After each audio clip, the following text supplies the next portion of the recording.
Hello everybody, welcome back to the Ietsie Klein channel. I'm your host Jethro.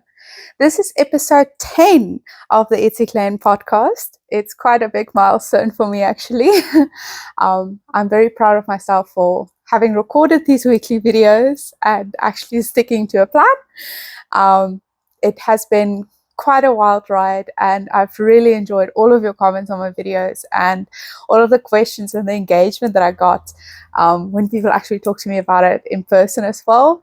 It has been so lovely. So in that spirit, let's kick off episode 10. I have finished the sleeve on my husband's raglan. So body is now done. Sleeve is all the way down to the ribbing. I need to do the bind off now. So what I do want to show you guys in this video is how I do a sewn bind off, because I hear that a lot of people really struggle with the rhythm of it, and I think that the way that I think about it is a little bit easier than the way that the descriptions talk about it. So yeah, I'll do that a little bit later. Before then, I am also participating in Jalien's Celebrate Crochet Anything Goes Crochet Along. So that's made by Ietsie. She also has her own channel and does videos, so you can definitely go and check her out. She's awesome. So this is square number 14 of my back panel, which needs 20 squares.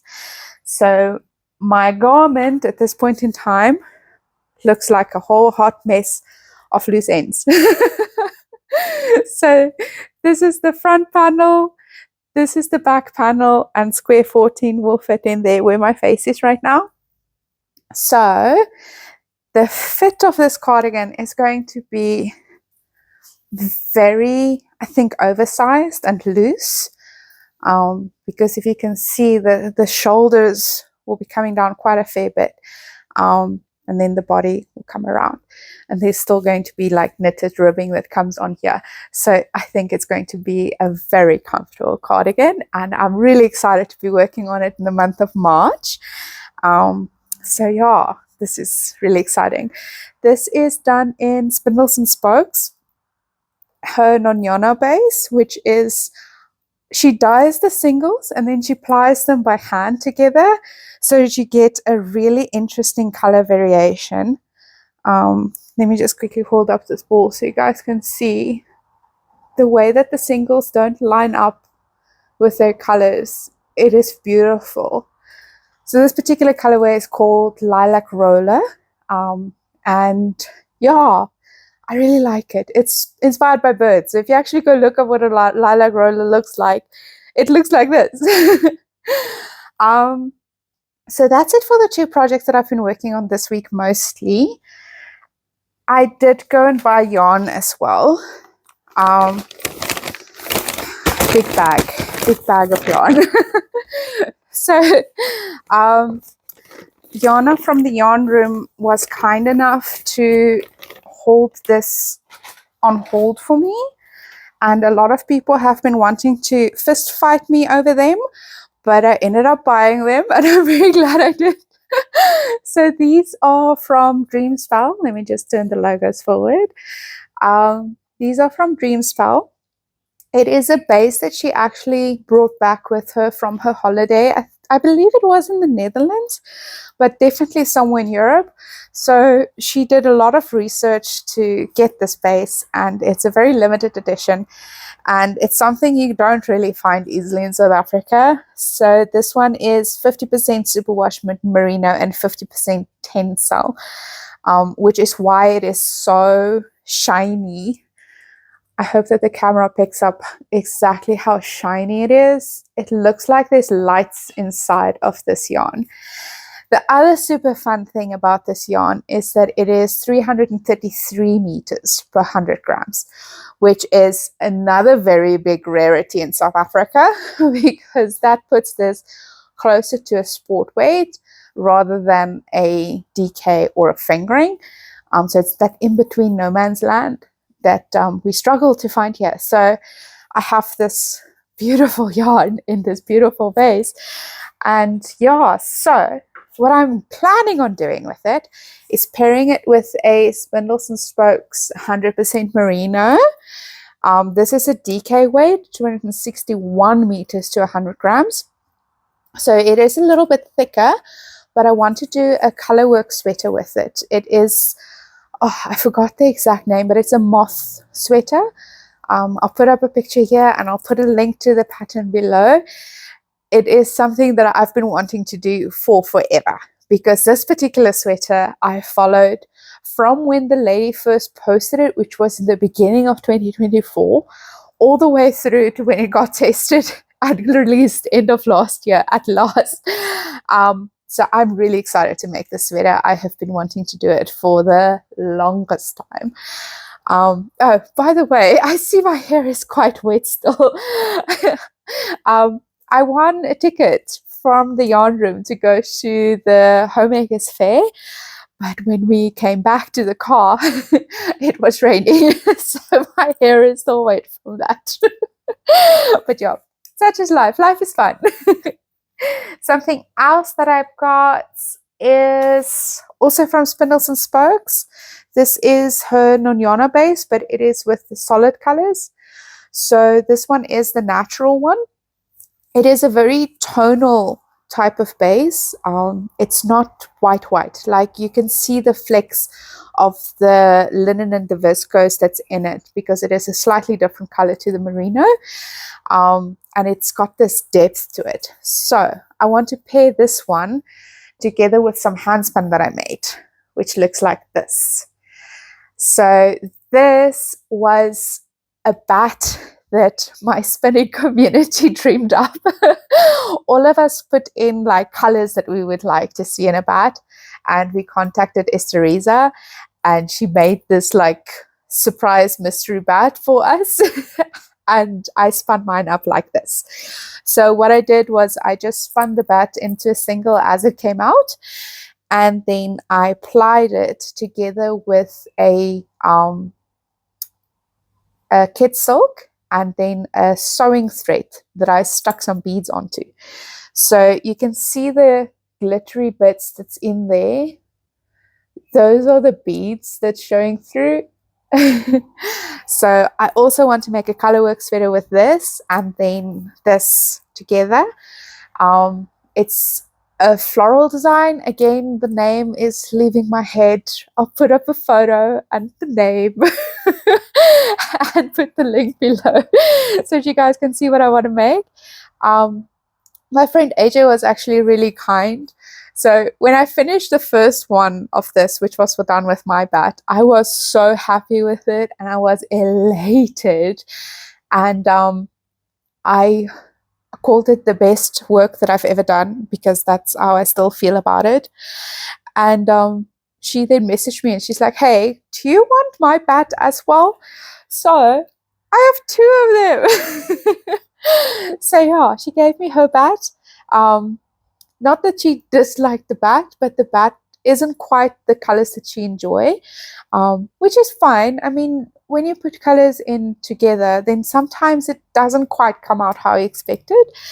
And yeah, but I love it. Now I have two, which makes it enough for the colorwork sweater that I want to do, because it's sort of like it shifts from the top to the bottom, and you need about 300 and something meters of the contrast color, and then I think it is 800 and something of your main color.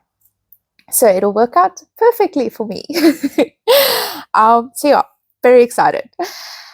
That's it for the projects. Now onto the topic for today. So I'm going to have to shift perspective for you guys, because what I want to talk about is when you substitute yarns by holding yarns together without plying them, what is the strategies that you're going to follow to know which is the yarns that you want to do, and then also show you guys how I do the bind off. So that will have to be from a top perspective, so that you guys can actually see what I'm talking about and not just like talk airy fairy. So yeah, I'll see you guys in a sec. Okay, we have changed perspective. Something I forgot to talk about when I was sitting down was this beautiful bag that I also got from the yarn room. So this is sewn by Anita, and she makes use of this beautiful quilting blocks to create the outside, and then the inside is wet safe. So this makes it very viable if you want to carry something in your project bag that might spill, that you can put it inside of this and protect your project from potential spills. It also means that this bag is quite sturdy, so if you are scared of scissors committing crimes in your project bags, this is a very good option to protect your scissors from committing crimes, because yes. Cool. So the question about yarn substitutions came from Amy. So let's talk about it. So I've got 2 fingering weight yarns here, and then I've got a DK over here. So when you hold 2 fingering yarns together, you end up getting a yarn that you can see in thickness, if I apply it very loosely, is quite similar to a DK yarn. So part of the reason for that is the circumference of this held together yarn is quite close to that. A tip that you can use to sort of understand loosely what you can substitute with is to look at your meterages. So this yarn is a 400 meters per 100 grams, which means that if you hold it together, you'll halve your meterage over the 100 grams. So then you're going to get 200 meters per 100 grams. If you look at this DK, it's 216 meters per 100 grams. So because these two is a very similar ply method, spin method, and fiber, your end result when the meterage per 100 grams matches fairly closely is fairly similar. So the same goes for if you have a plied yarn, such as the Nonyana, that is 2 fingerings that's plied together. So these fingerings is 360 meters per 100 grams, if I remember correctly now, or thereabout from the Stucken website, what I looked up at least. So if you ply them together, you're going to get about 180, 188 meters per 100 grams. So that means that this yarn is going to behave fairly similar to a DK when it's plied together. So as I hold it together, if I just quickly twist that one loosely again, you can see that these 3 yarns are very similar in thickness, and they behave very similar as well when you work them up into a fabric. However, this rule mostly counts for 2 strands. If you're starting to hold 3 strands or more loosely together, the math changes a little bit. That is because when you twist strands around each other, they create a cohesive cylinder all the way down. If you're loosely holding yarns together that's not twisted together, then sometimes in the stitch they'll sit next to each other, sometimes they'll sit over each other, sometimes they'll fold in a different way. So if you hold 3 strands together, you don't necessarily get the behavior of a worsted weight. You might get the behavior of a slightly heavier weight of yarn. And the more strands you hold loosely together versus ply together, the thicker that behavior becomes, because you've got a lot of air and space in between loosely held threads. Whereas if it's spun together, all of that air is removed and you end up with a cohesive cylinder all the way down that then behaves like a slightly thinner yarn. So what I mean by that, this is a yarn that I've plied together out of 2 lace weight yarns. So the end result is a lot like a fingering, right? So if I take one of these guys and hold it together for comparison, you'll see that these 2 threads are fairly similar to each other. However, this one is a skein that I've made from 3 lace weight yarns held together. So if I quickly just undo it to get a single thready out, you'll see that the thickness of 3 plied together versus 2 plied together is not that much different. The reason for that is because as you go from 3 and higher, your return in thickness that it increases is a diminishing return, because the way that the spun plied yarn sits with the singles, they get closer and closer together to each other, and then you don't get a thicker yarn necessarily for the amount of singles that you added. So to get a DK weight from lace weight yarns, if you ply them together, you might have to ply 4, 5, 6 together to get a DK weight. But if you were just to loosely hold them together to get a DK weight, you can get away with maybe 4 that you hold together to get the same behavior. So end of the day, if you do want to substitute this way, because I know that with holding yarns together, you sometimes get beautiful mold effects and all of that kind of stuff. At the end of the day, 10 out of 10, swatch. See what happens when you swatch. You don't have to buy all of your yarn up front in order to be able to swatch, because it's about the fabric that you create. So if you know that you want to use 400 meters per 100 gram merino, and you have an idea in mind of holding 2 strands together, do a swatch with any 400 meters per 100 gram merino that you have on hand to see what the fabric is that you get, whether that fabric is close to the DK behavior that you want, and whether you like it. And if you don't like it, change it. It gives you the opportunity to do so without having to knit the whole garment. Okay, so now the sleevey. Here we go. Let me just get to the end of this boy. So I've got my tulip needles here. Just get one out. Whoop, not the whole insert. Thank you very much. And then thread my needle.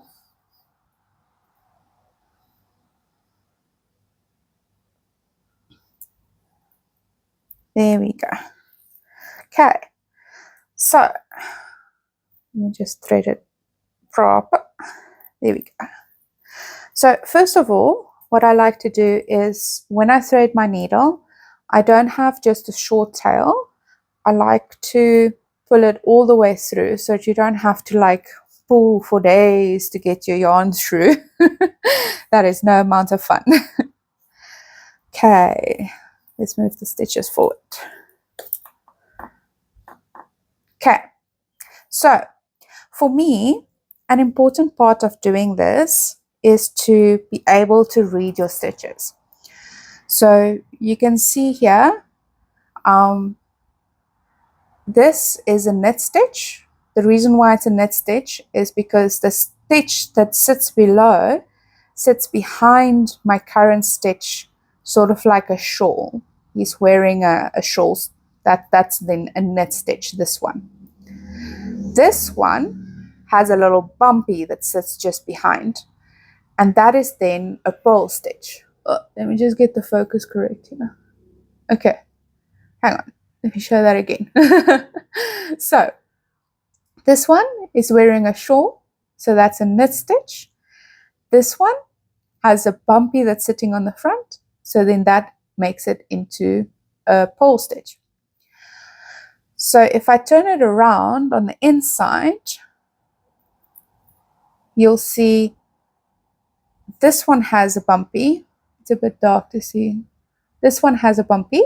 So on the inside, a knit stitch is a purl stitch, and this one has the little shawl around his shoulders. So then this one is a knit stitch, but it's on the inside. So that is one thing that I find personally quite fascinating with knitting, is understanding that your stitches, depending on which side you look at it, it's going to be different stitches. So the first stitch you're going to go into as if to knit. So you imagine as if your darning needle is a knitting needle, and you go into your stitch as if to knit.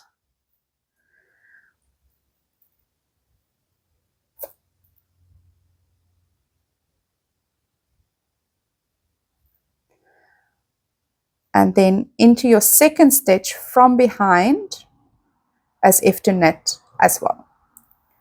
So that's now the setup. So now your yarns are sitting in the right direction and you're set up. Cool. So now your next stitch is a knit stitch. So because it's a knit stitch, you go into the stitch as if to knit, you throw it off the cliff, you don't pull the yarn all the way through. This stitch is a purl stitch, you skip that one. This stitch is the next knit stitch. So then you go into it as if you're going to purl it.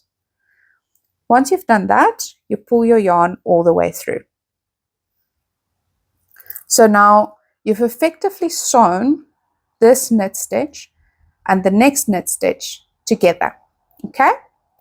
So your next stitch is then a purl stitch. So because it's a purl stitch, you pretend your darning needle is your knitting needle and you go into it as if to purl. But now because you've purled that stitch, when you sew this stitch to the next purl stitch, you go into it as if to knit, but you go from behind. So that means you bring your darning needle in from behind the first stitch after you've thrown off that purl stitch, and you go into that next stitch as if to knit. Once you've done that, you pull your yarn all the way through. And then you just repeat that pattern. So the next stitch is a knit stitch, which means that you pretend your darning needle is a knit stitch needle. So it goes into the stitch as if to knit, throws it off the cliff. Pull it through, but not all the way, into the next knit stitch as if to purl, and then you pull it all the way through. Next stitch is a purl stitch. That means you go in as if to purl, go behind within the next purl stitch, after you threw it off, the next purl stitch from behind as if to knit. And then you sew the two purl stitches together. Next knit stitch is the knit stitch. So you go in as if to knit, throw it off the cliff, the next knit stitch as if to purl, and you pull it all the way through. Very important to note here is that I don't pull my yarn super duper tight. I just pull it until the loop is sitting against my stitches. If you pull it super duper tight, you're going to lose the stretch that's in those stitches. So the next stitch is a purl stitch. That means I'm going to pretend to purl it and throw it off the cliff. Because I purled that stitch, my next one as if to knit from behind, pull it all the way through. And then you just repeat that. So next stitch is knit, as if to knit, throw it off a cliff, purl, pull it all the way through. Next stitch is a purl stitch, so as if to purl, throw it off the cliff, skip one, as if to knit from behind, pull it all the way through.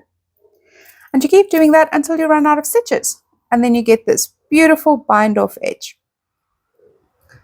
So yeah, I hope that helps you guys to understand different way of doing the sewn bind off, because I know that a lot of people have this like little rhyme that they do for the 4 steps. For me, in my mind, it's just you're sewing a knit stitch to a knit stitch and a purl stitch to a purl stitch. But if it's a purl stitch, you start as if to purl and the next is a knit. And if it's a knit stitch that you need to do next, then it's as if to knit and the next stitch is a purl. So yeah, I hope that helps. This is a knit stitch, so as if to knit, off the cliff, as if to purl. Cool. I'm going to go and sit and do this now all by myself, because otherwise you guys are going to watch me for an hour or so. And yeah. Thank you so much for watching this episode. I really enjoyed having you.